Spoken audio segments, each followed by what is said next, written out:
Salve minha rapaziada, sejam bem-vindos a mais um giro de notícias do nosso Vascão. Vídeo de hoje vamos falar sobre uma semana que parece para muitos uma semana vazia, mas pelo contrário, tá? A gente vai ter muita movimentação acontecendo no Vasco, né? Temos aí julgamento lá no STJD referente aí ao jogo da volta, né, da semifinal da Copa do Brasil. Lembrando que Vasco e Corinthians entraram com pedido para que a partida voltasse para a data original, então a gente vai falar um pouquinho sobre isso. Vamos falar também sobre decisões lá nos Estados Unidos.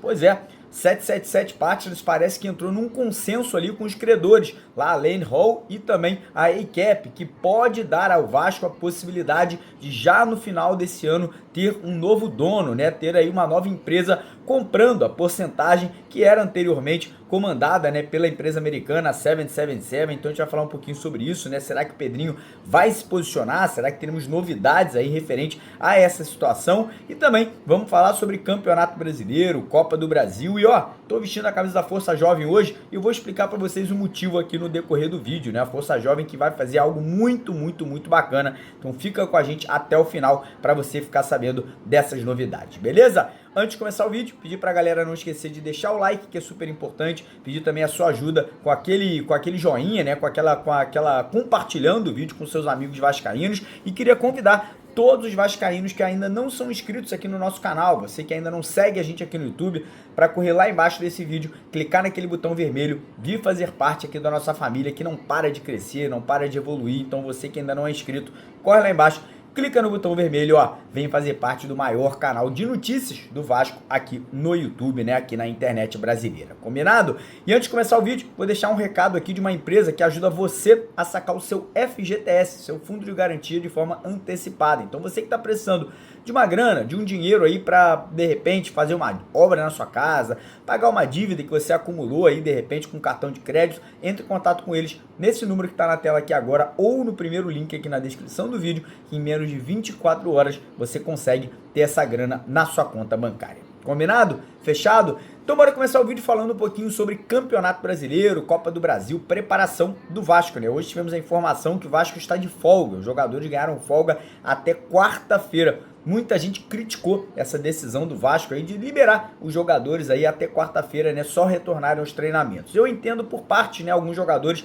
vinham numa batida muito grande, né, caso aí, por exemplo, do zagueiro Maicon, do Piton, do PH, do Hugo Moura, né, tinha alguns Verrete, por exemplo, jogadores que jogam todas as partidas, praticamente o jogo inteiro. Então os jogadores precisam de descanso, precisam aí, obviamente, né, dessa pausa. Porém, por outro lado, tem jogador, na minha opinião, que não deveria ter pausa, né? Acho que tem jogador que está precisando muito pelo contrário, de ritmo, está precisando de forma física. Caso do Coutinho, do Payet, do Alex Teixeira, do Souza, enfim, outros atletas que, na minha opinião, ainda não estão na forma física ideal, né? Visando aí o Campeonato Brasileiro e a Copa do Brasil. Então, eu acho que o Vasco deveria ter poupado alguns atletas, dado folga a alguns jogadores, mas, por outro lado, acho que a preparação deveria ter continuado para atletas aí que, obviamente, ainda estão muito aquém do esperado, né? E também jogadores que estão se recuperando de lesão, né? O caso do Jair, do Paulinho, né? Jogadores aí que estão nesse processo de transição de lesão para voltar a atuar com a camisa do Vasco. Mas enfim, o Vasco volta aos treinamentos na quarta-feira. O próximo jogo pelo Campeonato Brasileiro é contra o São Paulo. A gente pode ter uma novidade muito interessante, né? Que é o reforço aí, a volta do Jair. Está treinando e deve ser relacionado já para essa próxima partida. E lembrando que depois também temos o jogo contra o Atlético Mineiro pela Copa do Brasil, que é o jogo da volta. O Vasco define a classificação para a final jogando em casa, jogando em São Januário. E é esse assunto que eu quero tocar nesse momento aqui do vídeo. Por quê? Porque essa semana teremos aí o julgamento acontecendo no STJD. Um julgamento que o Vasco e o Corinthians entraram conjuntamente, né? O Vasco e o Corinthians buscando alterar a data da partida para voltar a data do jogo para a data original, né, para não beneficiar nem o Flamengo, nem a equipe do Atlético Mineiro, né? Então, nesse momento aí, essa semana, a gente deve ter essa definição. E mais uma vez, né, muito difícil acreditar que o Vasco e o Corinthians vão conseguir essa alteração, mas é isso que tem que ser feito. O Vasco tem que, no mínimo, entrar e brigar pelos direitos, né? Brigar pela justiça e brigar pela regra que foi implementada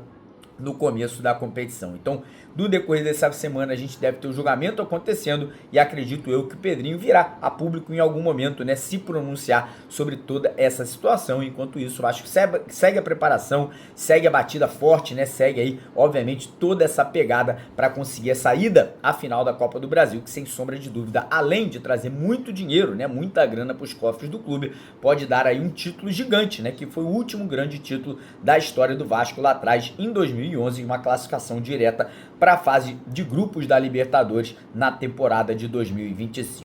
E antes da gente passar aqui para o próximo assunto do nosso vídeo, que é um assunto super importante, né, que é uma decisão lá dos Estados Unidos que impacta diretamente o futuro do Vasco da Gama, queria lembrar, rapaziada, que essa semana, em especial, nós temos aí jogos da data FIFA, né, jogos aí de eliminatórias da Copa, a seleção brasileira vai estar em campo e a nossa parceira do canal, amanhã, tá? Amanhã vai estar sorteando 10 mil reais, isso mesmo, 10 mil reais em Pix. Serão 5 vencedores, cada vencedor leva para casa 2 mil reais. Aí você vai me perguntar, pô Mário, como é que eu faço para participar? Como é que eu faço para, quem sabe, levar esses 2 mil reais para casa? E aí a resposta que eu vou te dar é simples e direta. Você só precisa estar cadastrado no site da Betwin. Você fala, pô Mário, não precisa depositar nenhum dinheiro, não precisa fazer nenhuma aposta, não precisa fazer nada. Você só precisa se cadastrar no site da Betwin, que está no primeiro comentário fixado aqui do vídeo de hoje. Mas lembrando que a Betwin, na minha opinião, hoje é uma das melhores casas de aposta do mundo inteiro. Tem os odds maravilhosos. Por exemplo, o último jogo do Vasco agora contra o Juventude,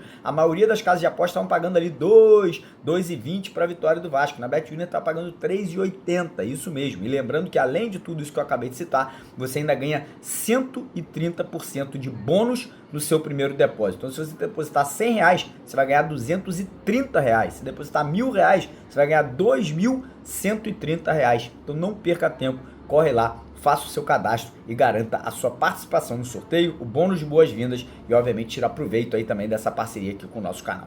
Combinado? Falar um pouquinho agora sobre essa situação lá nos Estados Unidos. Semana passada, nós trouxemos aqui em primeira mão para vocês uma notícia que saiu na Itália, que a 777 teria colocado o Genova, que é um dos maiores clubes que eles compraram à venda, né? Um clube aí que obviamente é um clube muito tradicional da Itália. E aí logo depois a gente buscou mais notícias e soubemos que a 777 colocou todos os clubes à venda que eles ainda detinham, né? Hertha Berlim, o clube lá da Bélgica, agora o Stenda de Liège, né? O clube lá que eles compraram bem no comecinho também. Então, colocaram todos os clubes à venda e a gente buscando informação, buscando aí saber um pouco mais sobre o que isso significava, soubemos que a 777 teria entrado num acordo com as duas credoras, que é a Land Hall e a ACAP, né? A ACAP que hoje controla, entre aspas, o Vasco, né? Entrou num acordo com o Pedrinho, deixando o Pedrinho dar as cartas ali do futebol vascaíno, mas isso demonstra que a 777 está disposta a se desfazer de todos os clubes e dar, obviamente, um retorno financeiro a essas duas empresas que eu acabei de citar, que é a Land Hall e a ACAP. E para o Vasco isso é muito importante, porque hoje a venda da Vasco SAF ela está atravancada nos Estados Unidos, porque existe uma disputa da ACAP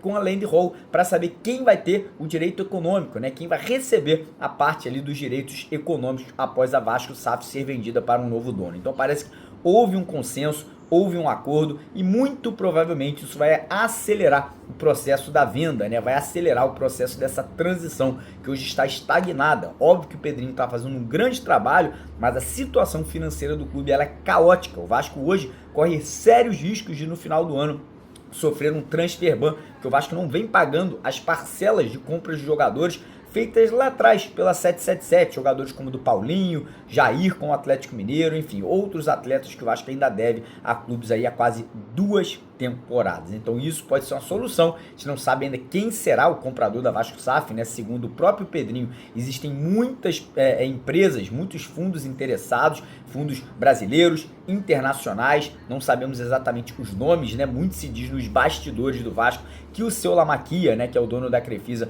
é uma das pessoas mais interessadas na compra da Vasco SAF, mas agora é aguardar. Eu acho que próximas semanas, próximos meses, a gente deve ter um desenrolar positivo sobre essa situação aí que vai ocorrer dentro do futebol do Vasco da Gama. E agora falar um pouquinho sobre a Força Jovem, que inclusive, né, até mandar um abraço pro Fabinho, presidente da Força Jovem, que me recebeu muito bem, né, agora nesse último último jogo, lá na sede da Força Jovem. Fui aí 2 camisas, ganhei essa camisa maravilhosa, uma camiseta, e a Força Jovem vai fazer uma grande festa, uma festa muito bacana, que eu vou deixar até aqui na tela, para quem puder ajudar, doar aí, fica a dica, né? A Força Jovem, que obviamente é uma torcida gigante, a torcida organizada mais velha do futebol brasileiro, uma história muito bacana, uma história de ajudar muito também a barreira do Vasco. Então fica essa dica aí para quem puder ajudar aí também nessa festa da Força Jovem, tá aqui ó na tela agora para vocês. E vou deixar uma dica também pro Pedrinho, cara. Eu acho que seria muito bacana o Vasco fazer um treino aberto antes da semifinal contra o Atlético Mineiro em São Januário. Acho que seria muito legal o calor da torcida, o apoio da torcida. Muita gente não tem condição de ir ao jogo, porque não tem dinheiro para comprar ingresso, e a galera da Barreira acho que ia ser muito importante aí num pré-jogo, né, 2 dias antes da partida, fazer um treino aberto para poder dar esse apoio final nessa partida aí, que será super importante para o Vasco da Gama. E aí, concordam comigo? Discordam de mim? Deixe nos comentários aqui do vídeo a sua opinião sobre essa situação. Demorou? Tamo junto, de vascaíno para vascaíno, porque aqui é Vasco. Valeu!